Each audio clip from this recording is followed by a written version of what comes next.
Aloha, everybody. Welcome back to High ND Sports. My name's Ocean. How's it? I'm John.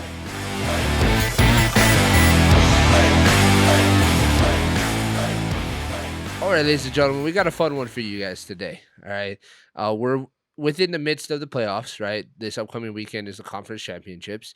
And me and John actually have done this video before. We actually recorded this video. I edited it, Mhm. had it all ready to go. But we decided not to put it out because we felt like it was a little bit too early and there was just a few things that were a little off. And Yeah. we were still working on our setup and our audio and stuff. But that this video that we're going to talk to you guys about today is the top 10 wide receivers in the National Football League. Yep. This is a conversation that we've had throughout this season because we're pretty partial to a few people and Yep. things this season in the wide receiver room or in the wide receiver side of the ball have kind of been interesting. So we're going to talk to you guys about our top 10 receivers. Now, these receivers, I want you guys to keep in mind that we're not including anybody that is hurt or has potential. We're basing it Yep. purely off of performance of this season, right? So we're not taking into consideration people like Cooper Cup, who has been injured all season, Right. and if he wasn't, he probably would be on the list. We're not taking into consideration anybody that's like been out for a long time or maybe got suspended or whatever, just those kinds of situations. We're not gonna take into consideration that. So we're gonna kind of work our way through this starting from 10. And John, who is your 10th best wide receiver in the National Football League? A 10th best receiver in the National Football League is CeeDee Lamb. I'm not. Oh, I'm not. okay. I'm not trying to give all these Cowboys credit or whatever. Yeah. Um, to me, He's pretty dang good. I mean, I'm not gonna lie. He's Yeah. good. He's not. I don't think he's the guy that a lot of people think that he is. Like, Yeah. I don't. He mostly plays in the slot, which is hard. Um, to gauge a receiver because he doesn't have to face press. He doesn't do this, and you're playing with a team that primarily literally just throws to holes, right? That's why Right. how many Well, I times have think you that's seen why he's Dallas so just productive, right, right? Is right. because He he's does that his slot job. receiver in a spread offense that just throws to the yeah. Right. So I think, he does his job, he does it pretty well, and yeah, he's the 10th to Okay. me. What I will say before I say my 10th, real quick, is that, like we said the first time we did this around, there's a lot of guys that could Right. be in the 10th spot. There's a Right. lot of people that just edged out or just are very interchangeable in this 10th spot. So for Yeah. me, my 10th best wide receiver might be a little bit controversial, but Christian Kirk of the Okay. Jacksonville Jaguars. Okay. Uh, I really, really like his performance throughout the playoffs. And then I actually went back and watched some highlights throughout the season, and the dude balled out, man. He had an Yeah. 1,100-yard season, 8 touchdowns. Like he did really well. And for a guy that had a lot of heat thrown at him for his lucrative contract in the offseason that kind of set off this crazy wide receiver market that we're seeing right now. Yep. uh, I think he panned out just like we talked about in our last episode. I think he deserves it. So Yeah. for me, he's the 10th best wide receiver in the NFL. Yeah, I put him I'd put him as an honorable mention. The reason why I didn't put him at 10 for me was I like I still think he's just a number 2 receiver. Like Mm, he balled out, don't get me wrong. yeah. Um he balled out, he did great in his position. I mean, he scored a touchdown against the Chargers.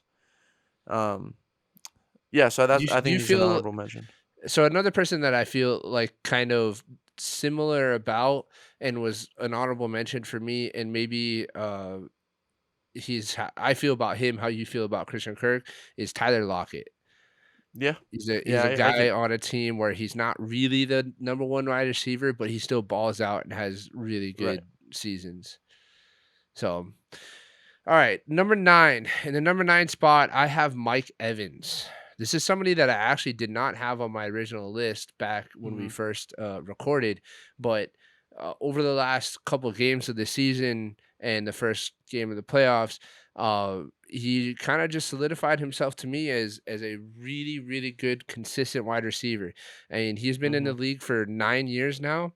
Right. He has not had a less than 1,000 yard season, and that's absolutely incredible to me. Like, that is a crazy stat that you've never had less than 1,000 yards. Yeah. So that combined with his 3 touchdown performance in week 18, kinda just pushed him through the threshold of making it into the top 10 at the end of the season for me.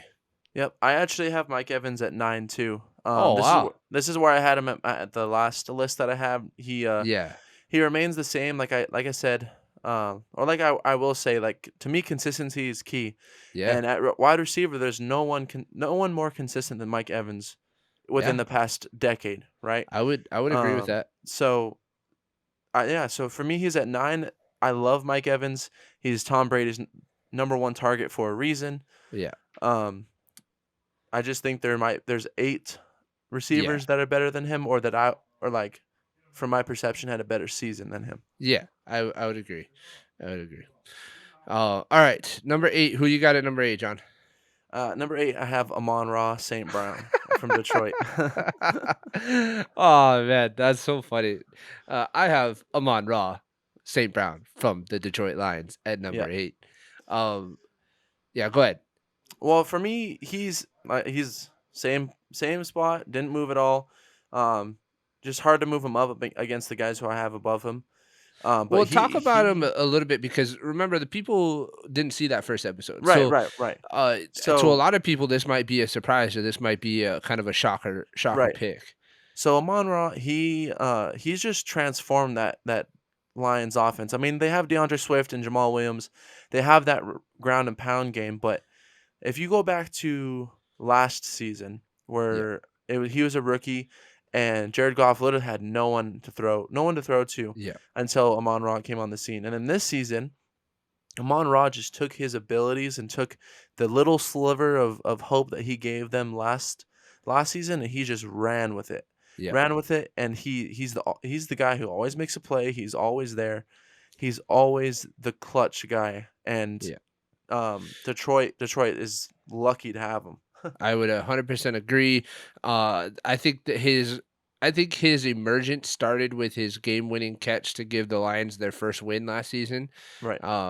Who was that against? Was it the Chargers? Vikings. Vikings. Yeah, Yeah, it was pretty the sure it was Vikings. Vikings. Yeah, he had that game-winning catch in the end zone as time expired to give the Lions their first win, and ever since then he has just been on an upward trajectory.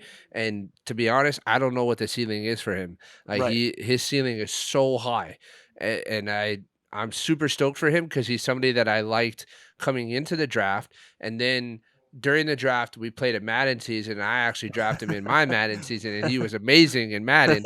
So then, because I sometimes I get attached to guys that are on my Yeah, Madden teams, because yeah, they perform really well, and then I like them in the real world. And he ended up being really good in the real world too. So yeah, it was it was awesome to see, and I'm super happy for the Lions to find that star wide receiver because right. after Calvin Johnson, they really haven't had anybody that has been that star level talent, and I think Amon-Ra St. Brown is well on his way to that level. Yep, I agree. All right, number Yeah. 7, I have the Lord and Savior of the Washington Commanders football team, Terry McLaurin. This is somebody that I don't think a lot of people have on their top 10 list, like at least the people that I've seen on Yeah, Instagram and stuff like that. But I think people are completely and totally wrong. And I don't think it's just my internal bias towards Washington. right, right. So I agree. Terry had a great season, and we can talk about him in a little bit. But for me, number 7 for me is Tyreek Hill. oh wow. Um, Okay. I know this is gonna come as a surprise to a lot of people, Yeah. but there is something to be said when there's a quarterback when you're having a great season, right? Hmm. Because a quarterback can make those accurate throws, can make those deep ball throws to you. But as soon as you get a quarterback, their third string quarterback, who I'm sure a lot of top receivers would struggle with a third string Yeah. quarterback. but it kinda just seemed like Tyreek Hill, like, disappeared, and maybe his stats Mm, don't represent that, but I'm talking about in a game, when you watch the Miami Dolphins, you're like, "Where is this Tyreek Hill? Where's the guy who could have the ball in his hands and score at any moment?" And for, like, the interesting. last 5 weeks of the season, maybe 4 to 5 weeks of the season, I watched quite a decent amount of Dolphins games, including the wild card weekend, and Uh-huh. as I was watching it, I was like, "Man, where is Tyreek Hill, the Tyreek Hill that we know?" Yeah. And, Interesting. so That's that's funny why. that you it's funny that you say that, just because I kinda feel I agree with what you're saying as far as, like, if a receiver were to drop off, but I don't know, like, I did watch a lot of, Dolphins games as well towards the end of the season, and I felt like despite the quarterback change, he may not have had any, like, clutch moments or big plays that won games, but he was still catching balls, still having decent wide receiver stat Right, games, and I that combined with what he did in the beginning of the season, I had to put him higher. So, right. Yeah. but I could totally understand what you're saying. So that was number 7 for you? Yep. Alright, who do you have at number 6? Number 6 is where I have Terry McLaurin. Okay. Um, for me, Terry McLaurin is, I'm sure there's a little bit of bias, but trying to remain as unbiased as possible is that Terry McLaurin, it doesn't matter who he plays with, doesn't Yep, matter who guards him. He does the same thing week in and week out. And the only person who stops Terry McLaurin is our offensive coordinator or our former yep. offensive coordinator. And Former. Keyword right, former. former. um, check that out in a video coming probably next Coming week. soon. Next week, yeah. But yeah, N so n I think Terry McLaurin, he has unbelievable balls, like, catching traffic balls, and he had a great I season. think I could confidently say that Terry McLaurin's ball tracking and contested catch skills are the best in the league. Yeah, I could probably agree with that. Like, Yeah, if you're just talking about his ability to track a ball while it's in the air and then go up against somebody else to get that ball and then right, catch that ball through traffic, there's nobody in the league that does it better, in my opinion, right. than Terry I McLaurin. agree. I completely That agree. that catch that he had against the Dallas Cowboys in the 18th week, where he was down the sideline against, I think it was Javon Curse who was on him, but Javon Curse's arm or hand was literally in the crook of Terry's elbow, pulling his Right, elbow downward, and Terry still over the shoulder as he was falling, caught the ball and cradled it with one arm and half a hand on the left yeah, side. It's like there are plenty of other receivers that have had crazy catches like that, don't get me wrong, but right, Terry McLaurin has had that kind of catch, like, almost every week this right, season, and, right. a lot throughout his career, and I And I think think a people are lot. sleeping. Right. Well, I think a lot of people are sleeping, but also I think that another reason why Terry has to make these catches is because our Yeah, quarterbacks haven't been that accurate with him. yeah, So, like, think the way that I look at it is statistically he had a really good season, right? yeah, 6 touchdowns or 5 touchdowns, 1,200. 1,100 Right. yards. He had a really good season. He is our number one receiver. He affected games. He won us Yeah, probably at least 3 to 4 games. yeah, I would agree. Um, so for me, and he had his impact the whole season. He did not go away. He's healthy, he's available. So I Yeah. put him at 6. The biggest thing that I think he has going for him is out of everybody on this list, out of everybody that we've talked about, everybody that we will talk about, in my opinion, he has the highest ceiling out of any other receiver on this list. His potential is Right. so high because he's played with second string, third string quarterbacks, guys brought Right. in from the XFL, off the bench, off the practice squad for the past 4 years. Imagine what he could potentially do with a middle even just a mid-tier quarterback and a good Right. offensive coordinator that calls good plays. Just imagine what he could do if he's Right. already putting 1,100 yard seasons up with below average quarterbacks. Right. Like, come on. His ceiling is Right. incredible. And I would just like to say this, that for me, if you're gonna ask me what receiver would I rather have? A receiver who's gonna be really, like, really, really good, make big plays, all this stuff for 10 weeks out of the season, Yeah. or a receiver that maybe doesn't make the hugest of plays, but he's clutch and he's gonna win you games consistently through the season. I would choose the latter over the former. Sure. I totally understand that. All right, at number 6, I have another NFC East receiver, AJ Brown. Um I I love Terry McLaurin, and I think that Terry McLaurin will end up being the better receiver. Right. But this season, combined with the playoffs, and it's probably just because of the playoffs, like because the Eagles went to the playoffs and they had a few extra games, and AJ Brown had a Mhm. few little bit more film than Terry. AJ Right. Brown edges out Terry for the sixth spot on my list. Yeah. So kudos to you, AJ Brown. You are a beast. Good job, but you're also on the Eagles, so I can't really cheer for Yeah. you that much. Yeah. Uh, all right, getting into the. Oh, sorry. Did you have something to say about AJ Brown? Nope. All I gotta say about AJ Brown is he's at my number 5. So Oh, all right. he's right. Well, He's right there. yeah. Getting into the top five, ladies and gentlemen, I just want to say that the top five, or actually, really the whole top 10, but mostly the top five, a lot of these guys could be anywhere on this list. Like Yeah.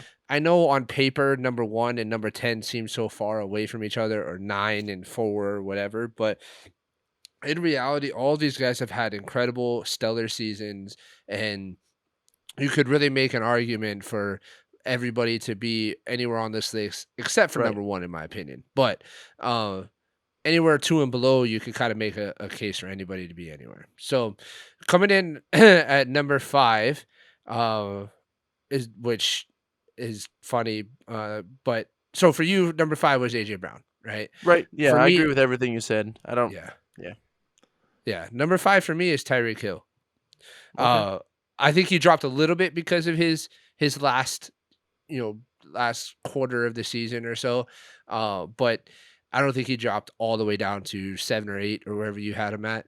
Uh, Yeah. but because he still had that potential, and he still, like I said, I think he still had the stats and still made some plays. It just he wasn't where he was at the beginning of the season. And Yeah. for the first 12 or 13 weeks of the season, the dude was insane. He was unstoppable. Right. And I Yeah. think that just kind of adds to the argument that like Tua is a better quarterback than I think people give him credit for. Yeah, I definitely agree with that. Yeah. He gets a lot of hate because he does make a lot of mistakes and his whole concussion situation sucks. But people give him a lot of shit. But I think Tua is a way better quarterback than people think. So, all right. Number four, John. Who do you have at number four? The person I have at number 4 is Stephon Diggs. All right.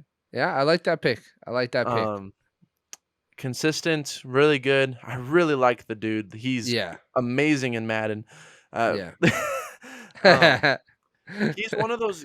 I think for me, the top 4 that I would say is they're the unguardables. Like, Yeah. you have to put 3 people on this guy to make him seem covered, but Right. yet they'll still go out and get it. Yeah. Um, and Stephon Diggs is the first name to go in these 4 for me. Right. But he's unguardable. He's a little bit older than not older than the rest of them, but Uh, um, not really. Yeah. not really. But I But like him. I like him a lot. He had a really good season. Not as yeah, good season as last season, but still, man, he still he had put the a ball in his great season. hands. Yeah. Yeah. I think the biggest difference between last season and this season was there was more people on the Bills offense that were getting the ball, and it Right. wasn't just him. However, when he did get the ball, he made the most of it, and he Right. had a lot of really How many key plays. times how many times do you see Josh Allen just on the 30 or 40-yard line going Yeah, into just going into the end zone, just yeet toss it. it up, and it's like, "Oh, Yeah. easy." You know? Yeah. I do that in Madden, I Yeah. get picked off. It's so annoying. All right, number 4 for me is Jamar Chase. Um, I actually kind of struggled putting him all the way up here.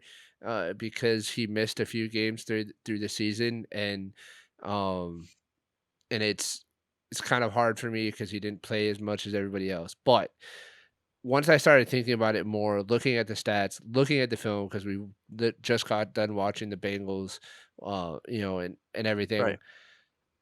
Despite him, despite him missing those games, Jamar Chase has a major impact on the field, like major impact. And when he's not on that field, you can tell that something is missing, that a part of the Mhm. Bengals offense is missing. And ever since he came back, the Bengals have been an absolute tear offensively. Right. And in my opinion, it's largely because of Jamar Chase and the various impacts that he has. Not just his ball catching ability, not just his personal talent, but the focus that he takes from the defense. The fact that the defense has to pay attention to him, they have to put their best corner on him, or they have to scheme for him, and that opens up the opportunity for everybody else, like Joe Right. Mixon and T. Higgins and other guys like that. And then in addition to that, when it comes down to it, when stuff is, when Joe Burrow is looking for somebody, he's looking for Jamar Chase, and Yeah, I agree. that's why he's at number 4 for me. So, all right, moving up, number 3, I got Stephon Diggs at number 3, and Yeah. basically everything that you just said, same thing.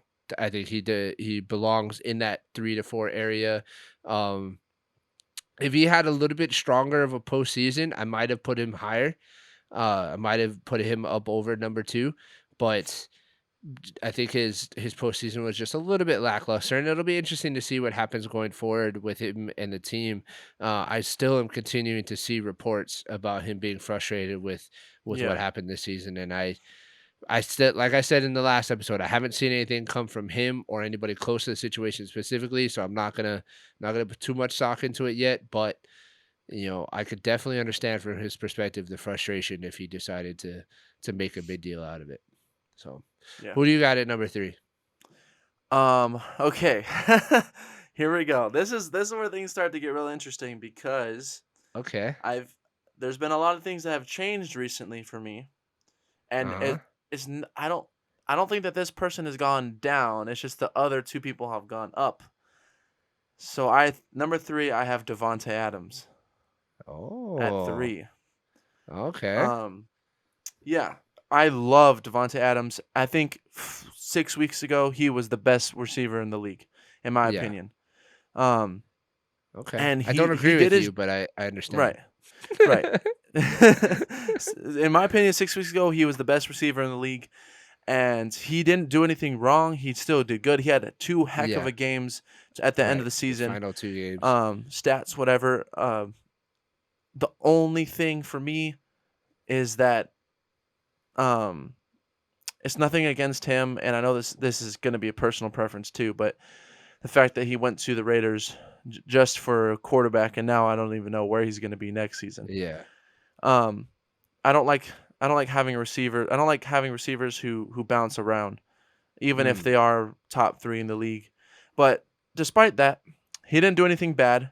He just Yeah. moved. The only reason he moved down is because, in my opinion, 2 others moved up. So Gotcha. That's interesting because when we talked, well, the first time we recorded, he was your number 1 receiver in the right, NFL, and, it's interesting that which now was he's like down at 4 or number 5 weeks ago. Yeah. yeah, down at number 3. I don't disagree with what you're saying. In fact, the what I was struggling with Jamar Chase was whether or not I could justify putting him up that high. Right. Uh, but or putting him a little bit higher. Like I was thinking about putting Devontae Adams at 5 or at 4, and then Jamar at 3, and then Stephon at 2. But I don't know. I also was trying to be considerate of the fact that the Raiders didn't make the playoffs, Right. and everybody else in the top 5 did. So I was trying to figure out um how I can value his regular season output versus the rest of the guys that had regular season plus out Right. or postseason output.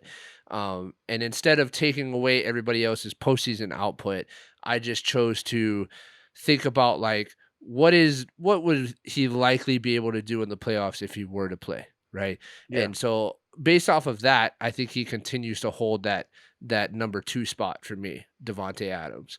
Uh, and so he's my number 2 wide receiver, and I'm not really concerned about him specifically. I do agree with you that roving wide receivers are kind of bad. Somebody that comes to mind is like AJ Green. Uh, Ever since he went to the Cardinals, he kind of has just been lackluster Yeah. or about average. But I think that Devonte Adams' skill set and talent level is good enough that whoever ends up being the quarterback of the Raiders next year, I think he'll be all right, and I Yeah. think he'll still be successful. So, who do you have at number 2? Did we say who you had at number 3? I thought I did. I thought who was your number 3? Just so I can Stephon Diggs. Oh, yeah, you did say that. Yeah, My bad, my yeah. bad. No, you're good. So, yeah, Because at Jamar number Chase was number 4, Stephon Stephon is Diggs was number number 3, yeah. 3, and then Devontae Adams was So, number 2. my number 2 is Jamar Chase. Yeah, Um, I don't blame I you. mean, man, it's weird. It's honestly weird to say because if I'm gonna be honest, looking at because we all know who number 1 is now, but we Yeah. can save that for in like 2 seconds. But I think that Jamar Chase, out of anybody on this list, I think he has the most potential Mm, to the highest ceiling out of everyone on this list because he does practically everything that the number 1 guy does. He just, in my opinion, hasn't been in the position to need that to like yeah. the team that he plays for doesn't require what the number one's team um, Mm, requires in okay. terms of the way that they play, right? Sure. Sure. So he hasn't been given that opportunity to be that great, but still yet he has been that great. And his Okay. effect, like you said, Jamar Chase's effect on his team, to me, that's something that is valuable to me. Yeah. What happens to your team when you're not on the field? What Right. happens to the team when you're not having a good day? Yeah. It seems like when the Bengals are at their best is when Jamar Chase is playing in general and playing his Yeah. best. No, I 100% agree with everything you say. And that's why he is sitting at number 4 for me instead of farther down the list despite missing, I think he missed 3 games or Yeah. 2 games. But the only question I have, or the only like um worry I have that makes me put him a little bit farther down versus the guys that are in the top 3, is that the fact that he did miss 3 Right. games or 2 games. That, his injury was one that, to my knowledge, they kept him out of playing for cautious reasons. It's not like something was broken and it needed time to heal. It was an injury to, I believe, his ankle that they didn't want it to get any worse. So they were like, all right, Right. we want you to sit. So I don't know. In this day and age, injury prone players are a dime a dozen, and Yeah. it seems like every couple of years we get this star talent that ends up fizzling out and or doesn't perform because he got injured and he just can't get back to the Mhm. way he was. And um his his season, uh I don't know how to explain this, but basically I guess I just can't justify putting him at the number 2 spot when he didn't play a full 18 games, versus the other guys that did. So, Yeah. I what I will say is I do think he will be a very, very big contender for the number 1 receiver of next year. So, Yeah, I alright. think another one more point for me for Jamar Yeah, Chase yeah, is go ahead, that go ahead, go ahead. he had a really great rookie season, right? And Yeah, for me, I was worried about, oh, is he just the 1 year rookie guy or if he's gonna get better, be consistent and stuff like that. yeah. So for him to have the season that he had this year, despite missing 3 games, Sure. and the effect that he has on his team, to me, that kind of more amplifies it to me. And I know that him not playing, um, him not playing 3 weeks, just for whatever reason, really doesn't matter what reason it was. Sure. Um, I think that yeah, it can go against him for sure. And I don't. I just in terms of how good he I is, that I just choose to put him there. But that's I'm just really not disagreeing with you. yeah, yeah. It No, I like know, I know I what you. no, no, I just wanna make it clear for the viewers that I Yeah, really do agree with what you're saying. It just is one of those things that yeah. I couldn't justify putting him up there, but I also can very well understand somebody making a case for him being number 2. So, however, let's get into the top receiver for the 2022 to 2023 NFL season. Unfortunately, he is no longer in the postseason, but that person is Justin Jefferson. Jay Jettis. Jay Jettis. Justin Jefferson had an incredible season. Incredible. And we watched Cooper Cup have an outstanding season last year. Hmm. And I believe Cooper Cup came closer to breaking the record than Justin Jefferson did, right? I believe so. Yeah. I'm pretty sure he did, but um, I actually felt like I feel like Justin Jefferson's season this year was more impressive than Cooper Cup's season last year, and and it's kind of hard because Cooper Cup was the Super Bowl MVP, and so I think if I just think about the regular season, I I I think Justin Jefferson's season was more impressive. I think he had more game affecting plays. You know what I mean? Like Cooper Cup got a lot of yards, a lot of targets, a lot of plays, but I think Justin Jefferson's plays affected the game more often than Cooper Cup's did. Yeah, I can understand where you're coming from. Um, I probably disagree with that. I think that Cooper Cup's uh was more impressive just by what he did. But I will say that for an outside receiver to be the number one receiver, for me, you have to be an outside receiver to be Yeah, the best receiver in the league because you can't not face press coverage. You can't not right. face the best corners and the best cornerbacks, not the nickel guys. You're right. Um, I mean, but yeah, Cooper Cup's that was last season, and he was hurt for most of this season. Didn't he Yeah. tear his ACL or something? I don't know, or his I think Achilles.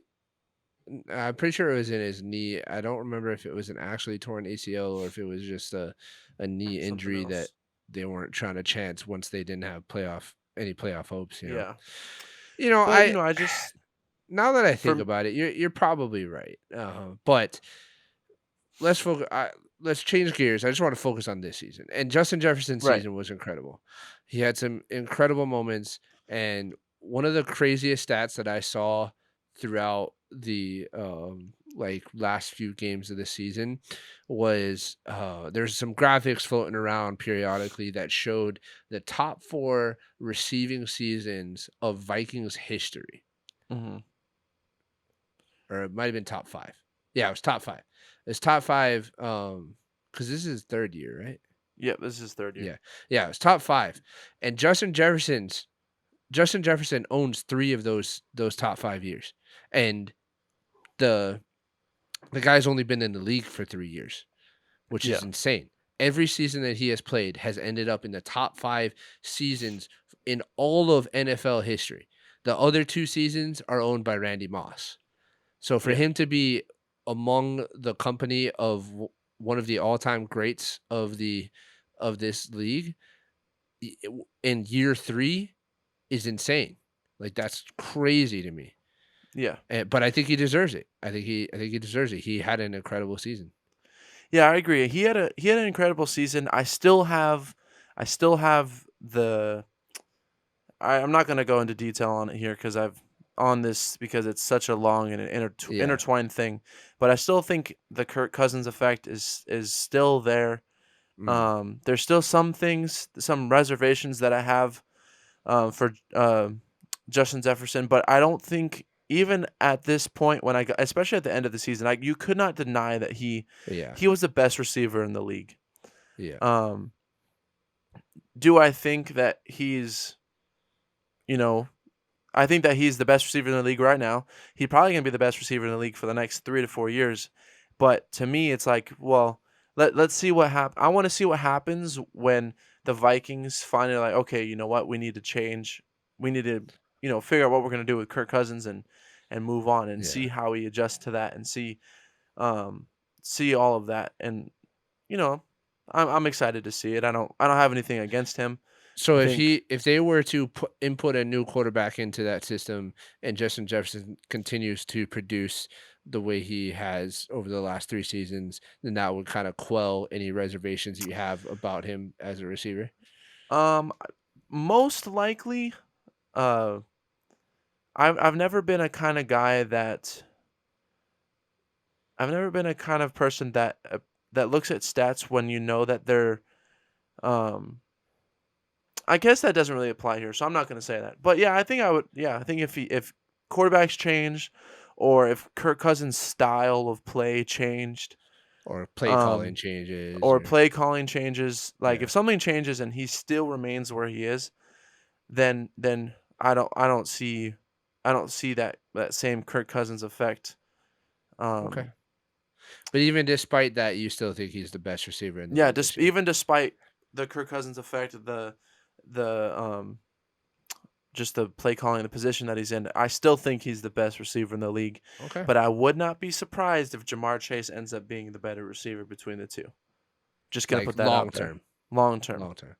Yeah, no, I could see that as well. So, all right, man. Well, we Yeah, finally got this one done, I know. and It's been on the shelf for so long. yeah, yeah, we've been holding off for a little while on this one, but I'm glad to get it out there, and I'm glad that our lists are a little bit more alike than they were last time. Yeah. Um, but ladies and gentlemen, who do you guys think is the best wide receiver in the NFL? Do you agree that it's Justin Jefferson, or who do you think it is? And if you guys do think it's somebody other than Justin Jefferson, let us know why. Put it down in the comments below. Let us know why you think that person deserves the best receiver in the Right. NFL honors, and And if you we think can talk about it. if you think it's Terry McLaurin, then we will accept you. Yeah, yeah, you can be part of our friends. All right, final question I have for you, John, before we sign off here. Justin Jefferson's season was incredible. The Associated Press honors nominations just came out this morning. Mhm. Justin Jefferson is on the list for finalists for an MVP. Do you think that it is possible for him to win MVP, or do you think that it's going to one of the other finalists?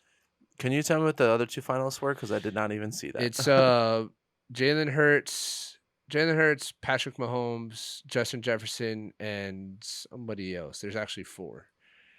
Oh, Just gonna say this. I do After seeing the stat about Patrick Mahomes, where with his combined yards of rushing and passing and one other stat or something like that, where this season he literally gained the most yards that anyone has ever accrued in a season combined. mm, Um, and after the way that last season went, when I really felt that Cooper Cup should have won. yeah, Could have actually should have got more than one vote or however many votes he yeah. got Pretty to sure he win only got one. MVP. Aaron Rodgers did not deserve to be MVP last season. But just knowing the way that things go, I don't think he's gonna win it. And I don't know. I think between him, Jalen Hurts, and Patrick Mahomes, I think Patrick Mahomes probably deserves it the most, in my Yeah. opinion. The other two Um, nominees are Joe Burrow and Josh Allen. I don't think Joe Burrow. I don't. Josh Allen's definitely not going to win it, No, and I don't I think don't. Joe Burrow. I don't. Out of Joe the Burrow had the statistical season to win it. out of the out of the nominees, the quarterback nominees, I think Patrick Mahomes deserves it. Uh, Justin Jefferson, I think you can make a pretty good case for it, but I do agree that it's going to end up going to Patrick Mahomes probably. What do you think is going to have to happen for MVP to become a non-quarterback only award? Like, what does somebody have to do? I don't. I don't think that. I don't know. Like I saw some things about people saying, okay, we're just gonna make MVP a quarterback thing, and then have another thing for the MVP for Yeah, non-quarterbacks. but Um, that's such a lame. But that just So makes yeah, certain people's achievements not as yeah, I agree. recognized, you know? But I just don't see how anybody I don't know if that there's anybody who could have if you have a great season as a quarterback, I don't think that you can value anyone else's seasons as more valuable than them because they literally are probably the most important position on the field. Mm. So, if you're telling me that like last season, right? Aaron Rodgers, he did not have this amazing statistical season. I don't to be honest, I don't really know why he won MVP last season. 2 years ago, yeah. Or yeah. But Cooper Cup had a record like record breaking or record tying. Obviously, he didn't break the yards record, The but yards he record, but he broke a lot of other records though. right, and he's the triple crown winner. Like he made his team, right? Yeah, So if you're telling me last season, 100% the receiver did well, in my opinion, he did way more than he needed to. But then you come to this season and you have Patrick Mahomes, who statistically had a really great season, a season that yeah, we've never seen before from a quarterback. Maybe not never, but like in terms of total yards, he accrued the most yards anyone's ever done in a season. To yeah. me, you take that, then that proves more valuable than a receiver who almost or who was a little bit away from breaking the receiving record. I think But what's gonna have to happen is quarterback is gonna have to have uh, a slightly right, above average season. I think a receiver or a running back is gonna have to break the all-time records. Like, somebody's gonna yeah. have to break 2K receiving yards, or was it 2,400 rushing yards? Or no, I think the 2,200. record is 2209, Yeah. I think. So, I think somebody's gonna have to break that record and also have a quarterback class that just did slightly above average instead of Right. insanely great. Yep, I So, agree. I agree 100%. all right, man. Thanks for joining me on this, Yeah, ladies and no gentlemen. problem. Thank you guys for being here. Like I said before, let us know who you guys think the best receiver in the NFL is. Let's go. So, Who is it? all right, man. Please like, subscribe, comment, share with a friend. Check out our social media links down in the description below. We'll catch you guys on the next episode. Deuces.